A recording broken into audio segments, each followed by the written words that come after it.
Hey pals, it's me, Artie, here with another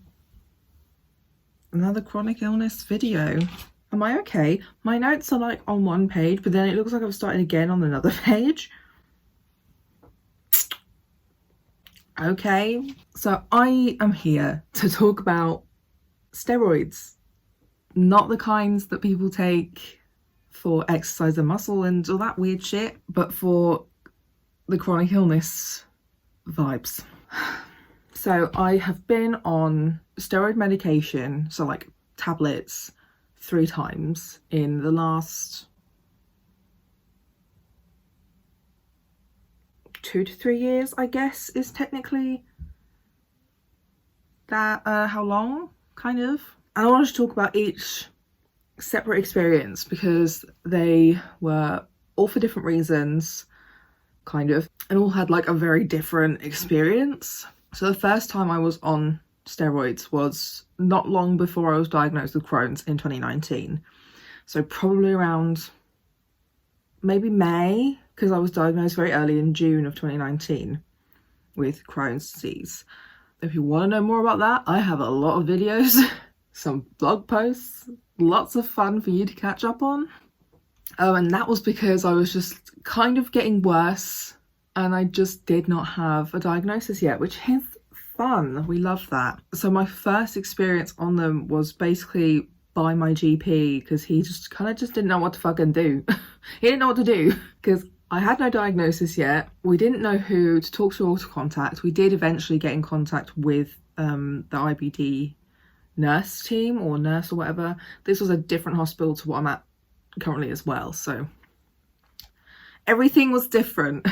I was on it for approximately a month. Like, this is the thing, it was not done correctly by the way of like what people do, like what the doctors tend to do for Crohn's or other autoimmune disorders and diseases. But I was on a very high dose, I think maybe 30 or 40 milligrams, and I think it was Prednisolone, because that's basically that's basically what I've been put on every single time I've had to have steroids, so I assume that's what I was on then. This was horrendous. Like, high dose steroids basically make it impossible to poop, impossible to sleep, and impossible to stop eating. So that was my existence for that month. I could not stop eating.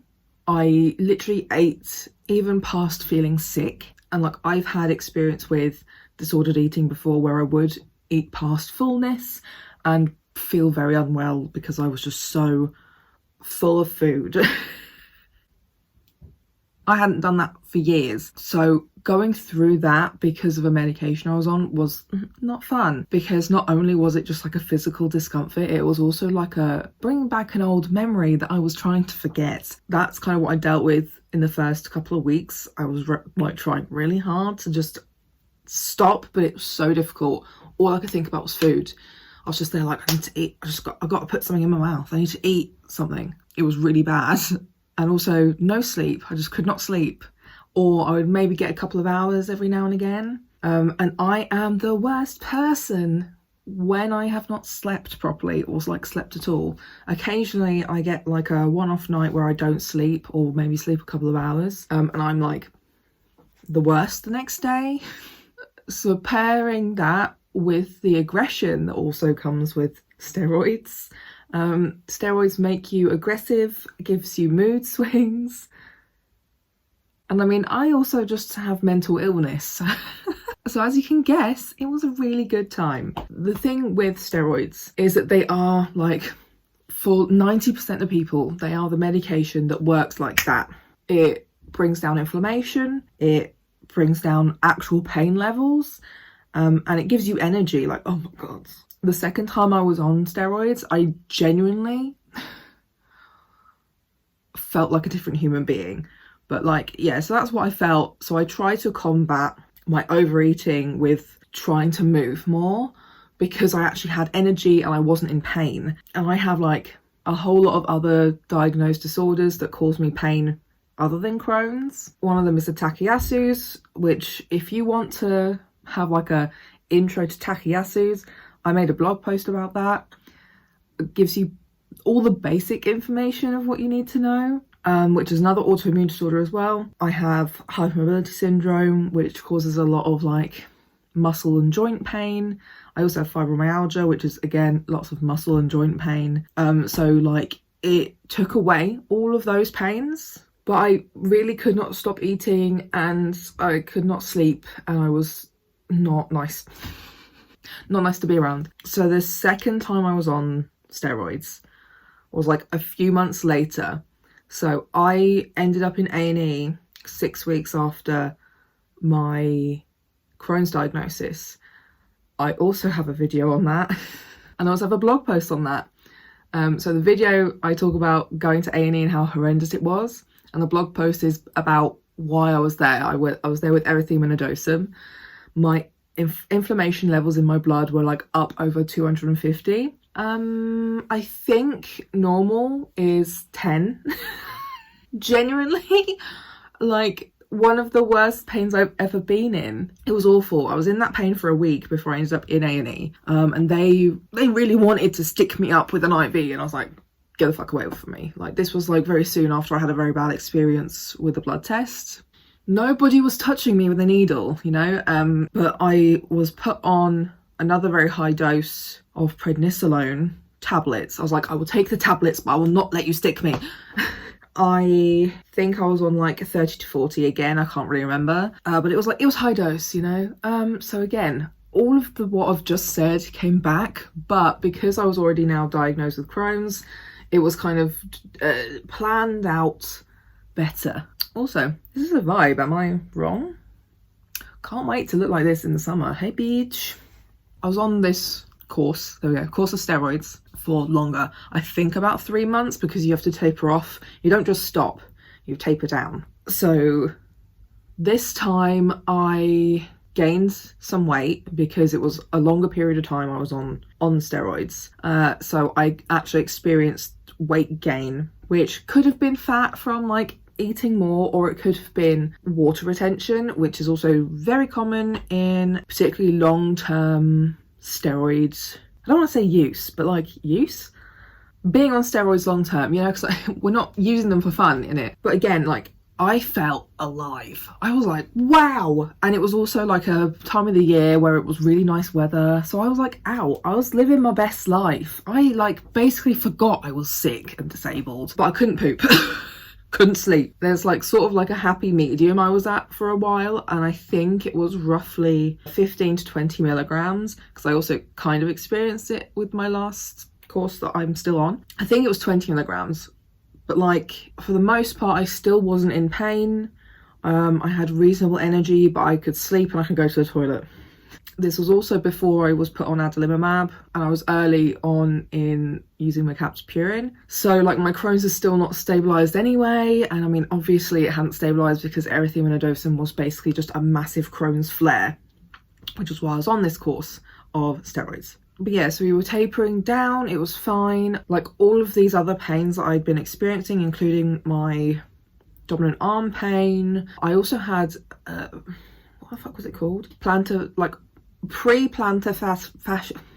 I love being disabled and chronically ill / disabled. Wait, what? I love being dyslexic. Mental illness, innit? I love being dyslexic and chronically ill and disabled because everything has ridiculous spelling. Who decided plantar fasciitis was a good idea?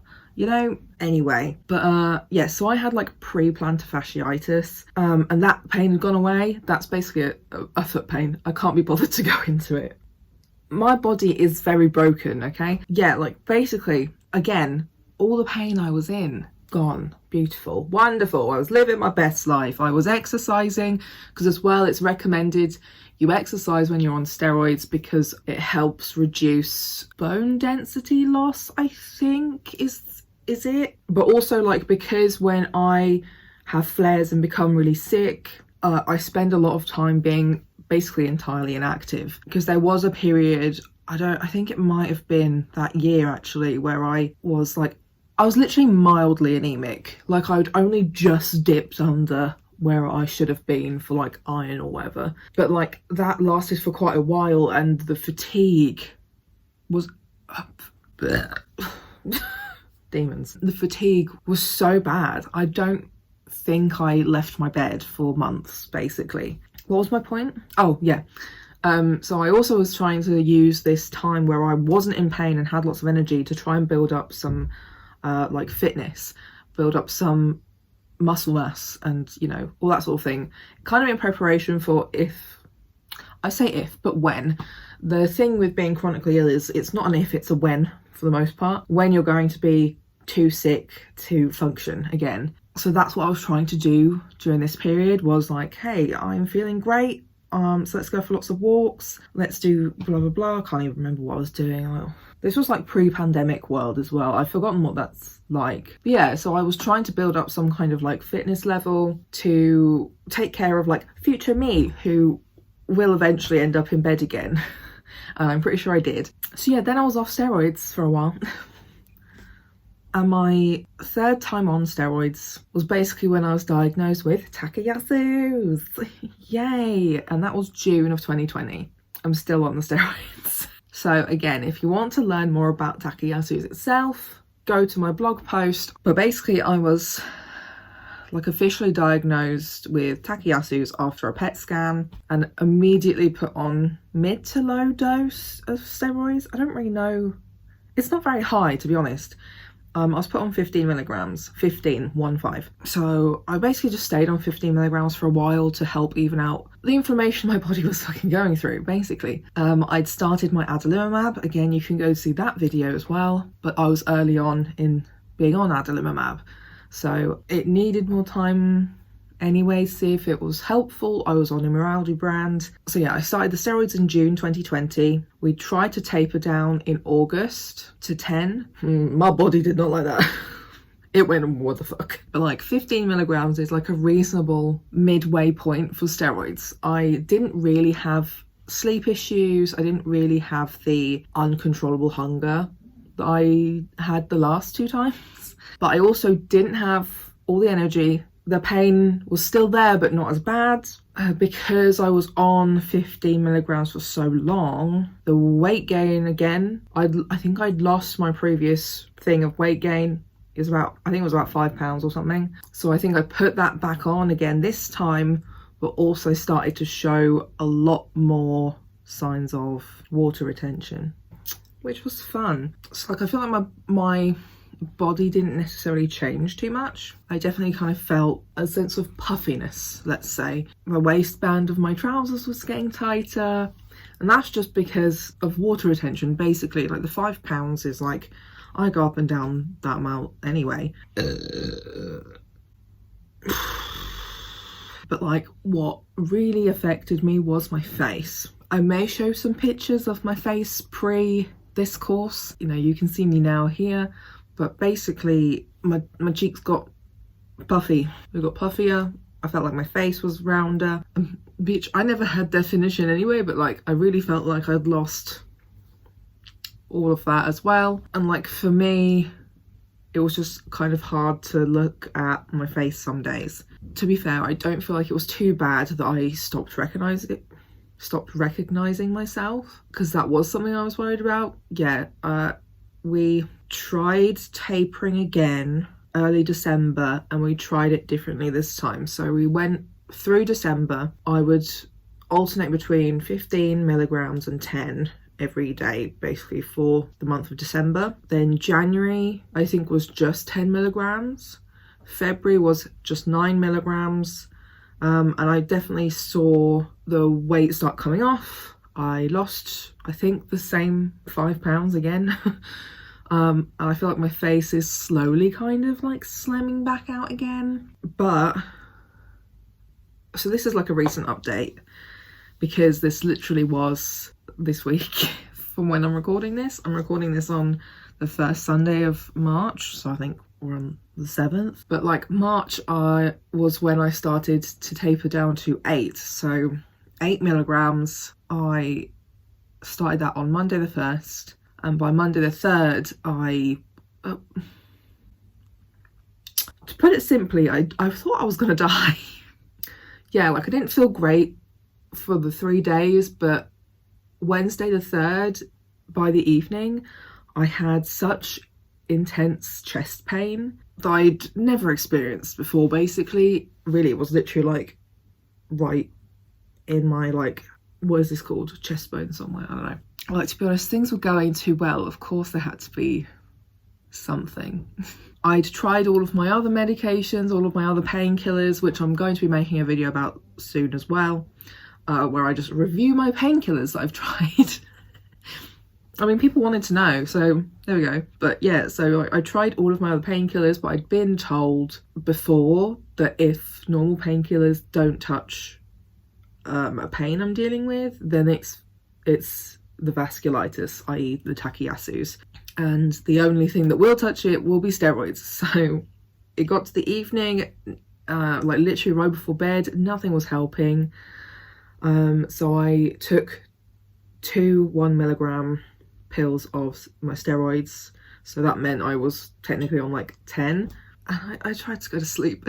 Like, I was very dosed up on painkillers, so I was not entirely with it, and I did drift off eventually, and I feel like I slept reasonably well. I'd also been having like mild night sweats the 2 nights before, which is also a sign for me when I'm not doing too great. I woke up on the 4th, Thursday morning, at like 6 o'clock or something mad, and I still had the chest pain. So I took my usual morning lot of pills way early, but I'd also bumped them back up to 9 milligrams of steroids, and then I went back to sleep, and then I woke up again later. My chest felt better. It was still tender, but it wasn't in pain, and like as the days went on and I stayed on 9 milligrams, I felt better with each day. And actually I had my adalimumab injection on Friday, which I feel like my body needed. I think it was crying. I think it was like, please help. So I did feel better after that. I also had my first vaccine finally on Friday, so I was like, fuck it, jabbed up on a Friday. And you know, I feel better again. I'd sent all this stuff to my rheumatologist by email because I don't do phone calls, basically, and they are nice enough to let me email them. And the secretary of my rheumatologist rang me back a bit later in the day with what my rheumatologist had said. She was like, okay, basically we're going to taper down every 2 months now instead of every month. Because I basically said, I was like, I think this is a sign I'm not ready to taper down another milligram yet, because my body just absolutely rejected it. Like, because the thing with steroids is that when you taper down, you basically know relatively quickly whether it was right or not. You tend to know within the first few days of dropping a dose if you'll be okay, if it was the right choice. So yeah, the fact that I had mild night sweats for the first 2 nights when I dropped down, and then this awful chest pain on Wednesday, which was then fine after going back to my usual dose, those were all signs for me that I'm not ready to taper down yet, which is fine.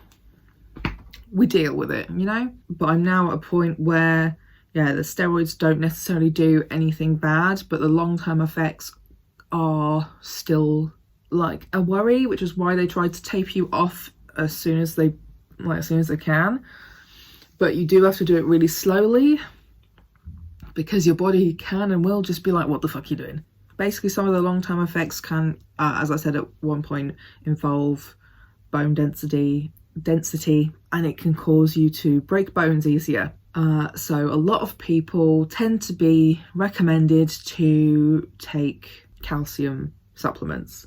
I have spoken to a dietitian about this and had the recommendation of what kind of dose to be looking at because of being on steroids but also having Crohn's. So I recommend, if you can, speak to a dietitian who can give you specifics of things like that, because we can't always ingest the right amount of food or drink, because I mean, you can drink milk. Sometimes it's just easier to take another pill. It's not ideal, but I mean, at least by doing that, you're like protecting yourself. There was something else I was going to say, but I've forgotten what it was. What was I saying? Someone help me. I don't know where I am. Oh, I think I was going to say, because people will probably go, why didn't you go to A&E? Well, bitch. Story time. I mean, you really do just need to go back and watch my video when I had erythromelalgia, because that was the last time I went to A&E, and I was not treated very well then. I've never been treated very well in A&E, and this is very common among disabled and chronically ill people. A&E are not prepared to care for chronically ill people. They are prepared for accidents and emergencies, you know, A&E, not a chronically ill person in a flare. They have no idea what to do. They never have the right people on call. Like, there's not always a rheumatologist on call, there's not always a gastroenterologist on call, or, you know, whatever other conditions may need as well. I was like, you know, what would they have done? Left me sitting there for hours probably, made me do a blood test I didn't want to do, only for it to say nothing, and then maybe hook me up to an IV with maybe morphine, but most probably steroids, which would also be a high dose, and might have just undone everything I've been doing for the last several months / almost a fucking year.